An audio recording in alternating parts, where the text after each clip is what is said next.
po, isang napakagandang araw po sa ating lahat.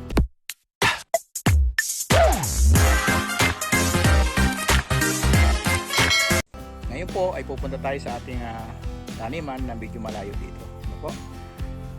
Tayo na po at samahan niyo ako sa pagpunta sa aking munting tanim.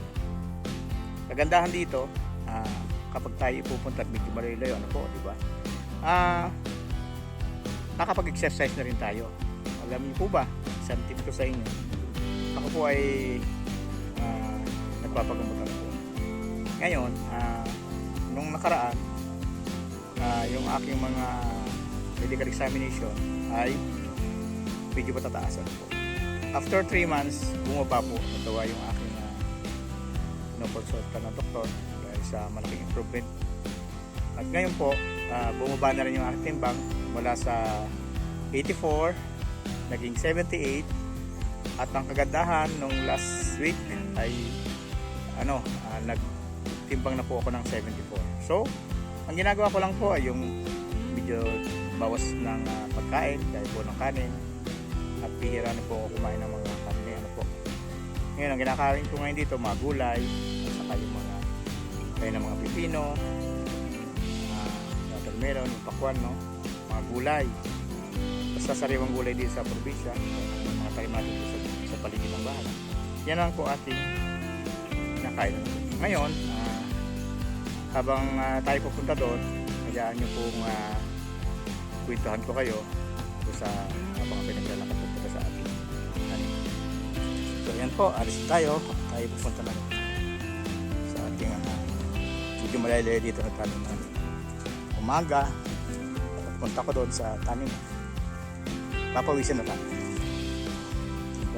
At pagdating naman sa hapon, titingnan ko ulit, papawisin din tayo dahil medyo may lady na ating nilalakad. Talaga pong papawisan kasi dito, mapansin nyo, palusong at paahon yung daanan. Minsan pag muulan, maputik pa. So okay naman dahil nga po dito ay sariwa namang hangin ang ating malalanghapan po. Yan. So ipapasyal ko kayo sa ating taniman na maaaring magbigay sa inyo ng kasiyahan o kaya nga ekspresyon bilang nabubuhay dito sa mundo. So bago tayo tumuloy doon sa unahan pa doon, so daanan muna natin itong kalabasahan natin. Diyan ko rin dyan.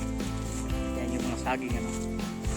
So bali ang saging na yan, yung mga pagdating ko ng 2021. So nagtanim ko ng saging. At yan na po yung resulta ng ating kapagtanim. Namumunga na po sila. Kasi pagka medyo magulang na natin na itanim, medyo mataas na siya. Halos may isang taon bubunga na. Minsan wala pa isang taon. So kaya natatagalan kapag bata yung ating tinanim ng saging, matagal po yan magbunga pa. Halos minsan naabot ng 2 years o minsan isang taon kalahati. So yan to seedling naman natin na rambutan. May mga avocado na rin po dyan, lakatan, at mga tordan, saging, saba. So ito yung ating lakatan. Tatanggalan natin ang puso. Tatanggalan natin ang puso para tumaba siya. So dito naman din yung ating dalawang buwig sa isang puno na lakatan. Ito po, pakita ko sa inyo. Ayan po yung dalawang buhay. Kita niyo po yan. Yan yung dalawang buhay natin na saging. Tagal natin ang dami para makita niyo. Yan po niya. Yung sanga, sa isang buhay ay nagsanga. So iba po dito, sa baba na yung dati, nag-apat na buhay po yun. Yan. So i-vlog na po ko doon. Ito medyo magulang na siya. Saging na lakatanan na po. Pwede na nating i-harvest yan. So yan, daanan muna natin yung yung ating mga tanim na kalabasa. Na ito ay talagang pinagsikapan ng aking misis na tanim. Dahil napakasipag din sa bukid. Tanggalin natin. Tanggalin natin ang puso. Ayan.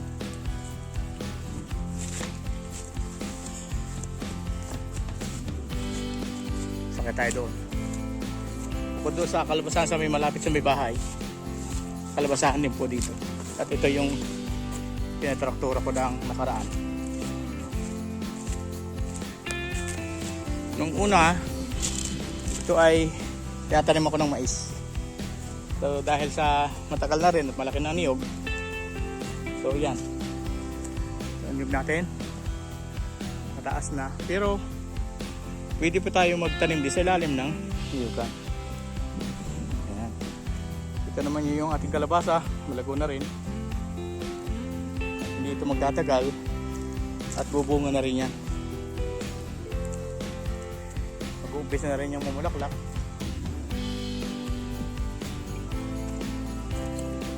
Ayan. Medyo maluwang-luwang ito.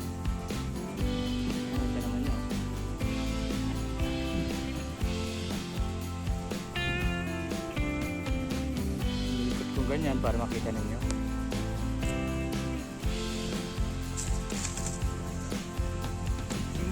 At dito pala yung pinakita ko sa inyo na na seedling ng guyabano. Yan, sa mga ganito, mga pagitan ng mga tanim sa gitna ng iras ng nyug, sa linya ng nyug, tinatanim ko naman yung guyabano. Ayan o. Tapos ito.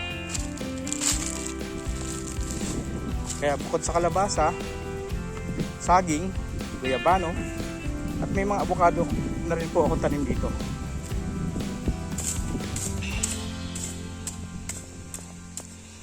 Kaya tanim ko na siya na halos sabay-sabay mula nung ako'y bumalik dito, halos tinutuloy-tuloy ko yung pagtatanim. Kumbaga hindi naman biglaan at kung tayo may panahon, tanim natin para nasa ganun ayun nga po may paganihan tayo at hindi isang klase ng tanim natin ang ating aanihin. Ayan. So, dahil katuwangan ko nga po si misis ko sa pagtatanim, kaya kami po mag-asawa ay nakakatanim ng medyo madami-dami. Gaya po niyan, ito po yung ating luya. Dahon po niya, pili po ang tawag dyan. Yung dahon ng niyog na po. Yan. Maganda ng luya. Katabilaan yan yung kalabasahan natin.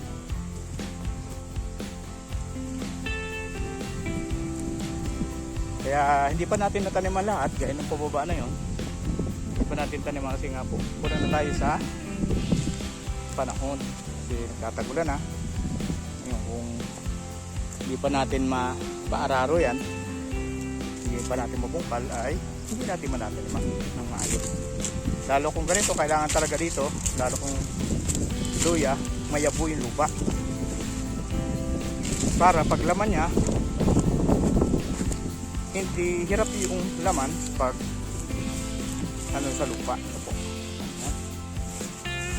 Ito yung luya, samaan ng saging, dahil nakaka ng sustansya ng abono, yung ating luya ay patuloy sa pagtaba. Kaya nitong ating saging kasama na rin po yan. So ito ay sa isang namin sa aming kapitbahay na sinama ko lang kasi katabi ng aking luyahan. Gusto nyo, may sitaw na rin dito, may sili. Ito yung siling yung manghang, labuyo. At sa baba na yun ay siling panigang.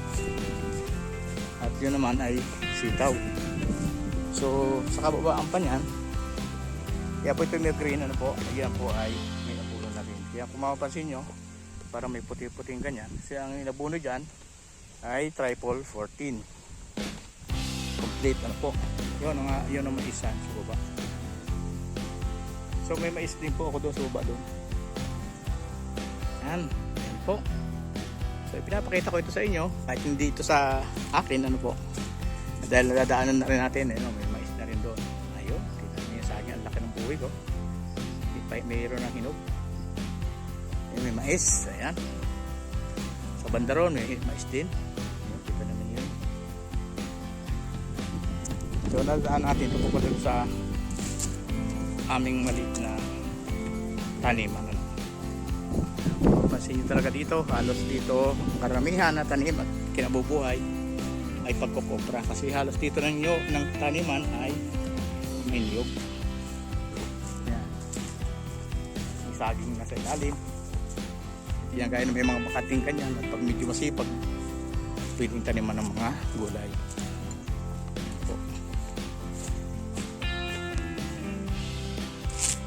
So ito naman yung ampalaya ng aming kumpare, maganda ito, napag-harvestan na ito nung nakaraan. Marami-rami rin yung harvest niya. At hindi naman ito pwedeng isagarin yung ani, yung pag-harvest, dahil makaan pa yan, bata pa yung buong. So ito naman yan, pakarami ng buong, malinis yung ilalim. Natin.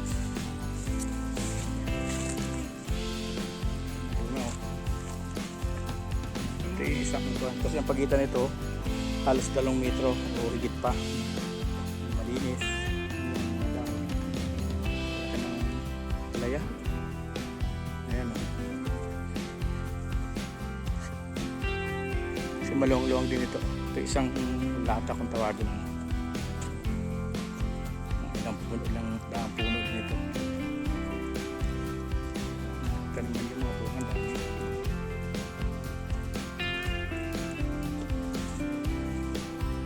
At yun, dahil mainit, parang medyo nalalanta lang yung puno, yung dahon, dahil sobrang kainitan, So yan, yung sitaw na katayin doon sa may konting lupa namin na napag-anihan na, yung medyo madilaw na yung dahon. So yun naman po yung ampalaya rin sa kabila. Dito. Yan. Yun ang munti rin namin taniman. Pero hindi po ko tatanim dyan at yan ay tinatanim lang. Well, hindi ko na rin po kaya taniman. So sayang naman lupa. Kaysa mabakante lang ay pataniman na natin. Yan, may mga balinghoy. Yung mga turdan din yan. Malaki na ng turdan. So, ampalaya, nakakatuwa. Pag ganito makikita mo sa tanim mo, talagang gagana ka magtanim. So ito na, medyo matanda na siya, yung pinaka natin na pag-harvestan na ito na ilang ani, kaya yan na siya, magulang na. So gagawin nila dyan, yung kailangan nyo ito na makuha pa yung itong mga bunga, then tatanggalin yung poste, araruhin, then kailangan mo wala yung mga damo matuyo na kaya i-spray lang nila yan. Yan, dito natin yung mga konting sagingan na tagal na yan na puno, tuloy pa rin ang bunga. Tawid tayo dito, turdan, so, yung sapa tawagin dito, agbang sa Tagalog, natangan ng tubig. Ito po yung mga sinunog na puno ng kawayan. So bakit tayo dito, batin nyo, kasi ang damo talaga ang bilis tumaas, lumago, lalo pag galing sa pag-ulan, tagulan na pero isang lumago.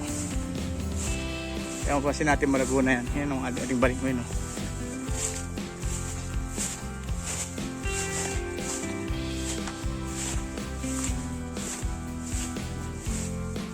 Pagka ganitong mainit na, mga 11 na ng tanghali, yan, ganyan siya. Pero pagdating naman ng hapon, malamig na, sumasaguli naman ulit ang dahon. Ganyan pa, hindi man yan basta matutuyo. So mapansin natin, may mga tanse o nylon, alambre, yung barbed wire. So ganyan lang po yung nagtatanim ng palaya. Pakalapad din ito.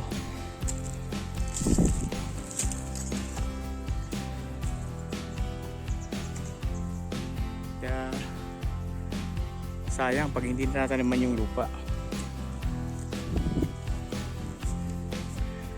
Ang magiging potensyal na ani nito kapag maganda yung pagkatanim at kompleto sa pataba at nagagamasan at malinis, ano, ay maganda ang ibibigay nitong bunga. So yun po, naman po inapagbahagi naman ako sa inyo ng inspirasyon ng buhay namin mag-asawa dito sa mundo. Kung gusto niyo ang video na ito, like, subscribe, and click the ring. Click the notification bell or bell icon, diba? Yeah. 2 times para ma-notify po kayo Yes. sa mga susunod namin gagawin na videos. Thank you! Bye! Bye-bye!